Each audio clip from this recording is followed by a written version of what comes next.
अस्सलाम वालेकुम नाज़रीन, आप देख रहे हैं मुहिब वतन टीवी और मैं हूं आपका मेज़बान बिन्यामीन शौकत।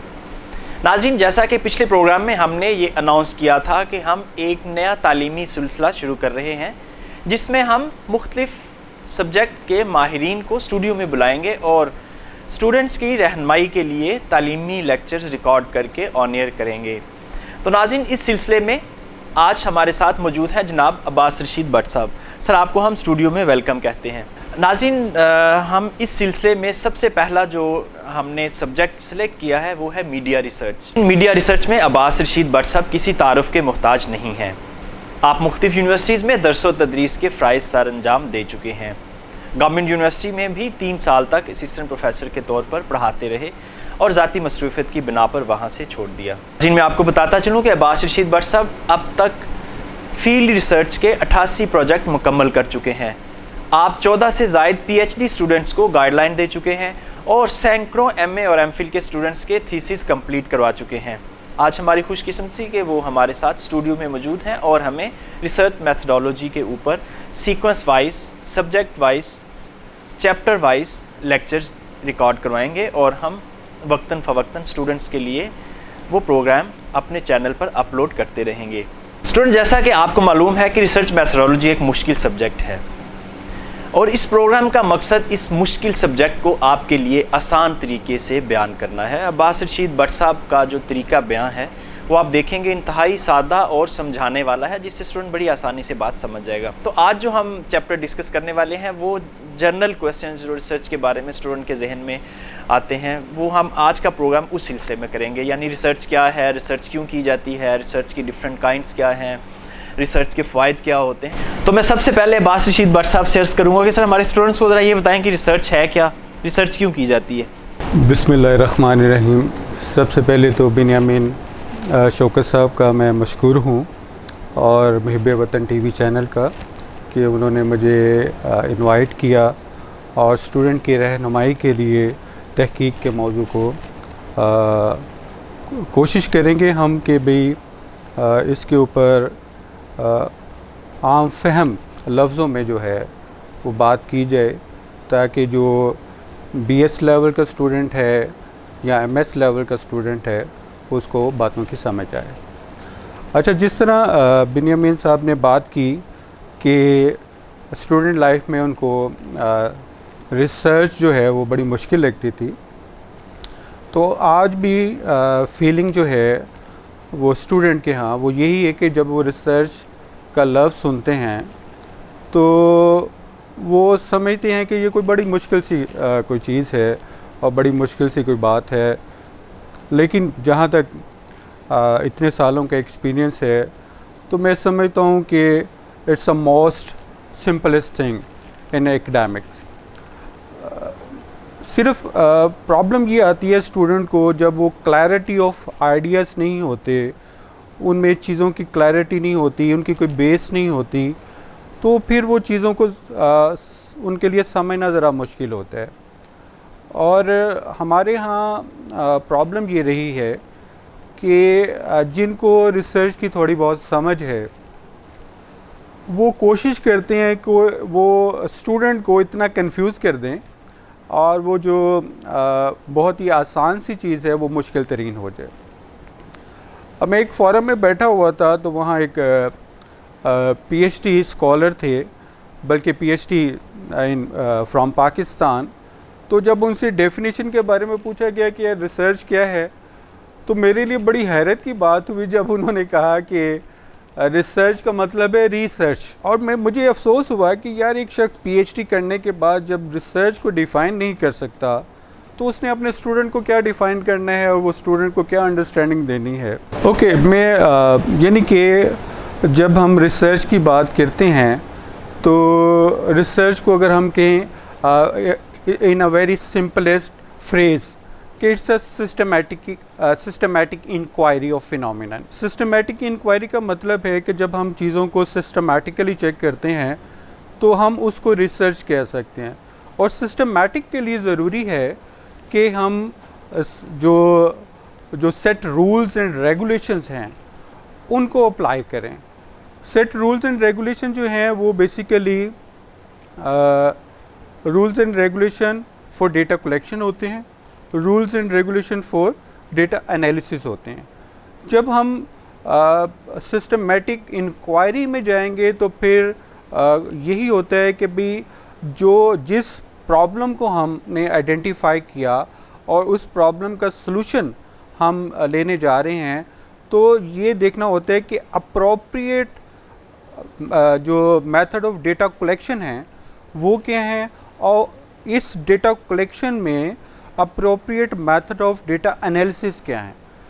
प्रॉब्लम ये आती है कि जब हम सुपरवाइज़र के पास स्टूडेंट जाते हैं, तो ख़ास तौर पर मीडिया रिसर्च में, तो वो जब सुपरवाइज़र से पूछते हैं कि सर हमने रिसर्च करनी है तो हम क्या करें, तो वो सुपरवाइज़र जो है उनको कहते हैं जी अच्छा इस तरह करें कि आप 6 माह के जो है ना अखबारात का एनालिसिस कर लें, या आप जो है ना 2 माह के टीवी प्रोग्राम का एनालिसिस कर लें, तो ये आपका जो है ना वो रिसर्च हो जाएगी, आपका रिसर्च प्रोजेक्ट कंप्लीट हो जाएगा, आपको डिग्री मिल जाएगी। जब वो इस तरफ जाते हैं तो वो जो क्वेश्चन मार्क है कि भाई why I am going to collect the data of 6 month of newspaper, तो वो उनके बिल्कुल जहन में नहीं होता कि भाई हम क्या कर रहे हैं।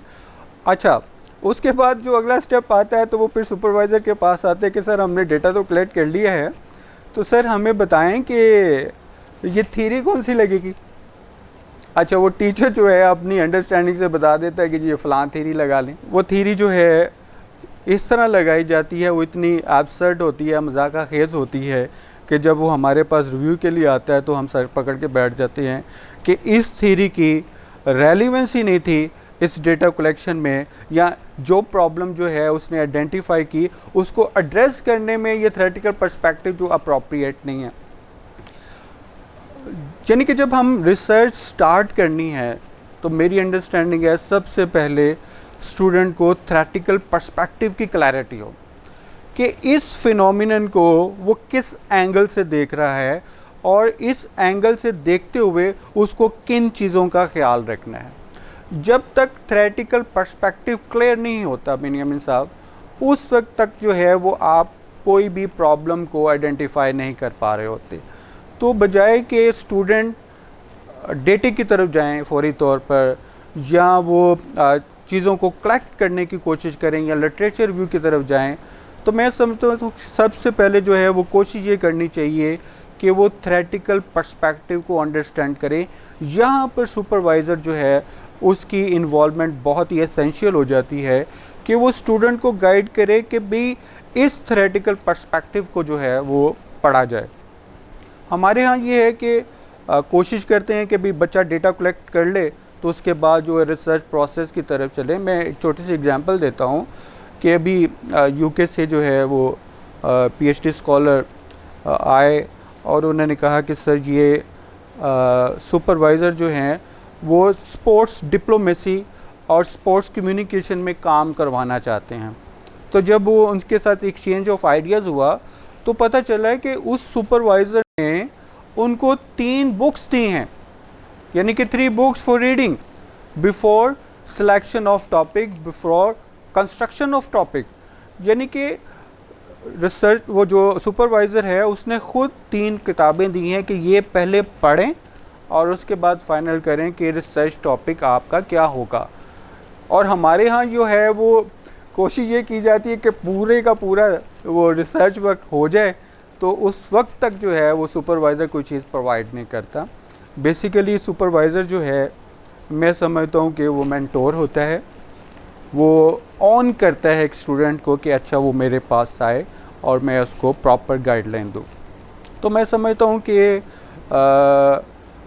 कोशिश ये करनी चाहिए कि आसान लफ्ज़ों में आसान लेवल के ऊपर स्टूडेंट को गाइडलाइन प्रोवाइड की जाए फर्स्ट ऑफ ऑल, और उसके बाद यानी पहले उसका बेस कैंप जिसे कहते हैं ना वो सेट किया जाए और फिर उससे जो है ना वो रिसर्च की फील्ड में छोड़ा जाए, तो मेरे ख्याल में ये बेहतर होता है। स्टूडेंट्स आपने परेशान बिल्कुल नहीं होना। ये सर जितनी मुश्किल टर्म्स बोल रहे हैं हम एक एक करके इनसे पूछेंगे कि इनका आप हमें तफसीलन मतलब बताएं। अब अगले सवाल की तरफ चलते हैं। सर हमें ज़रा रिसर्च की टाइप्स बताएं, कितने टाइप्स की, कितनी एग्ज़ाम की रिसर्च होती है? अच्छा बिन्यामिन साहब, यानी कि अगर हम क्लासिफिकेशन ऑफ रिसर्च जो है ना, यानी कि यहाँ पर ये भी एक बड़ी कन्फ्यूजन सी आई कि हमने रिसर्च को ना दो हिस्सों में डिवाइड कर दिया और हमने कहा कि ये क्वांटिटेटिव रिसर्च है, ये क्वालिटेटिव रिसर्च है। तो ये तो मैं यहाँ स्टूडेंट जो हैं वो बैठे हुए हैं उनको क्लियर कर दें कि ये बिल्कुल, ये जो डिवीज़न है ये बिल्कुल गलत है। रिसर्च ना तो क्वांटिटेटिव होती है और ना ही क्वालिटेटिव होती है। रिसर्च जो है अगर उसकी टाइप्स देखी जाएं तो वो अप्लाइड रिसर्च होती है, वो डिस्क्रिप्टिव होती है, वो एक्सप्लेनेटरी होती है, वो एक्सप्लोरेटरी होती है। तो रिसर्च की टाइप्स बेसिकली ये हैं। अच्छा, ये जो क्वांटिटेटिव एंड क्वालिटेटिव, अच्छा ये जो गलती है ये फॉरेन स्कॉलर्स ने भी की है। जो आज से 20 साल पहले किताबें आई हैं उन्होंने भी लिखा क्वांटिटेटिव रिसर्च और क्वालिटेटिव रिसर्च, और वही रेप्लिकेशन यहाँ पर नॉलेज थर्ड वर्ल्ड में हुआ। तो अब उनको भी समझ लगी कि these are approaches. Quantitative and qualitative की अगर हम बात करते हैं तो ये मेथड्स ऑफ डेटा कलेक्शन है, यानी कि methods of data collection qualitative हो सकते हैं और क्वांटिटेटिव हो सकते हैं। मेथड ऑफ डेटा कलेक्शन जो है वो क्वालिटेटिव हो सकते हैं और क्वांटिटेटिव हो सकते हैं, यानी एनालिसिस। और इन दोनों की सूरत में जब हम डेटा कलेक्ट करते हैं तो हमारे पास जो डेटा आता है वो क्वालिटेटिव हो सकता है या क्वांटिटेटिव हो सकता है। जब हम बात करते हैं कि किसी क्या एक थ्योरेटिकल पर्सपेक्टिव के नीचे ख़ास मेथड ऑफ डेटा कलेक्शन होते हैं और ख़ास मेथड ऑफ डेटा एनालिसिस होते हैं, तो बिल्कुल, यानी कि थ्योरेटिकल पर्सपेक्टिव ही आपको गाइड कर रहा होता है कि मेथड्स ऑफ डेटा कलेक्शन कैसे होंगे। बल्कि मैं तो अपने स्टूडेंट को ये कहता हूँ कि जब आप रिसर्च क्वेश्चन पर होते हैं तो रिसर्च क्वेश्चन की डायरेक्शन आपको गाइड कर देती है कि भी आपका जो है वो थ्योरेटिकल पर्सपेक्टिव क्या होगा, थ्योरेटिकल पर्सपेक्टिव के बाद आपका मेथड ऑफ डेटा कलेक्शन क्या होगा और उसके बाद मेथड ऑफ डेटा एनालिसिस क्या होगा। और जाहिर है कि ये जो रिसर्च क्वेश्चन है बिन्यामिन साहब, ये जब तक आपका स्टूडेंट पढ़ेगा नहीं, जब तक आपका स्टूडेंट जो है लिटरेचर को एक्सप्लोर नहीं करेगा। अब यहाँ पर मैं एक थोड़ी सी जो है ना वो क्लैरिटी और दे दूँ कि हमारे यहाँ अभी तक ये कन्फ्यूजन पाई जाती है कि what is difference between literature view and reviewing the literature. तो स्टूडेंट मैं आपको यहाँ पर क्लियर कर दूँ कि जो रिव्यूइंग द लिटरेचर होता है बेसिकली वो रिसर्चर कर रहा होता है वो अपनी अंडरस्टैंडिंग के लिए कि how to write introduction in your research project, how to collect the data for literature view, how to collect the data for theoretical perspective, how to write down these all things in your research project. तो उनको लिखना कैसे है, तरीक़ाकार क्या है, जब वो अपनी अंडरस्टैंडिंग कर रहा होता है इस बारे में तो उसके लिए वो रिव्यूइंग द लिटरेचर कर रहा होता है। जब वो अपने रिसर्च प्रोजेक्ट में चीज़ें शामिल करता है थ्योरेटिकल लिटरेचर व्यू, तो वो जो लिटरेचर व्यू है बेसिकली फॉर रीडर्स होता है। उसको पढ़ने के बाद रीडर्स जो हैं वो डिसाइड करते हैं कि अच्छा इसकी डायरेक्शन किस तरफ जा रही है। तो literature view for readers and reviewing the literature जो है वो for himself and herself of a researcher होता है। तो यानी कि मैंने कहा ना कि हमने चीज़ों को बहुत कंफ्यूज कर दिया। और दूसरी जो है, जब आप डिवीज़न एक और कर सकते हैं कि भाई एक एकेडमिक रिसर्च है जिसके ऊपर डिग्री अवार्ड होती है और एक अप्लाइड रिसर्च है जो मार्केटर्स जो है या एडवर्टाइज़र जो है वो आपसे मांग रहा होता है। तो थोड़ा सा फ़र्क है, ज़्यादा फ़र्क नहीं है। जो एडवर्टाइज़र है वो बेसिकली आपसे जस्ट फाइंडिंग्स क्लेम करता है, वो आपको कहता है मुझे फाइंडिंग्स दे दें। और उसमें जो अच्छा रिसर्चर होता है वो कोशिश करता है कि फाइंडिंग के साथ साथ उनको जो है ना वो प्रेडिक्शन भी प्रोवाइड कर दे, जो बेसिकली एडवर्टाइज़र की ख्वाहिश होती है। और मेरे ख्याल में मार्केट में हम जो हैं वो फाइंडिंग्स तो प्रोवाइड करते हैं, जैसे गैलप वाले बैठे हुए हैं, गैलप वाले डेटा कलेक्ट करते हैं और फाइंडिंग्स प्रोवाइड कर देते हैं। और उसके बाद वो जो एडवर्टाइज़र है डिसाइड करता है, या एडवर्टाइजिंग एजेंसीज़ जो हैं वो डिसाइड करती हैं कि किस तरह का एड कंस्ट्रक्ट करना है या कैसे इस जो प्रोडक्ट है उसको मार्केट में लॉन्च करना है। लेकिन जो है मिसिंग फैक्टर जो है ना वो प्रेडिक्टेबिलिटी है। प्रिडिक्टेबिलिटी का मतलब ये है कि अगर इस लॉन्चिंग कैंपेन में कौन सा फैक्टर एडअप कर दिया जाए तो इसका इम्पैक्ट बढ़ जाएगा, और कौन सा फैक्टर माइनस कर दिया जाए तो इसका जो वो कह लें कि इम्पैक्ट जो है वो कम हो जाएगा। इसके लिए जो है ना हम वो जो कह लें कि थोड़े से ज़्यादा सोफिस्टिकेटेड टेस्ट अप्लाई करके तो हम बता देते हैं मार्केटर्स को कि इस फैक्टर को बढ़ा दें तो आपकी प्रोडक्ट जो है उसका इम्पैक्ट जो है वो बढ़ जाएगा। तो इसके लिए वो टेस्ट हैं, वो इंशाल्लाह जब हम टेस्टिंग पर जाएंगे तो डिटेल से डिस्कस करेंगे उसके बारे में। बाकी जो है जब हम एकेडमिक, यहाँ पर थोड़ा सा मैं ये भी डिस्कस कर दूँ कि आज का जो दौर आ गया है उसमें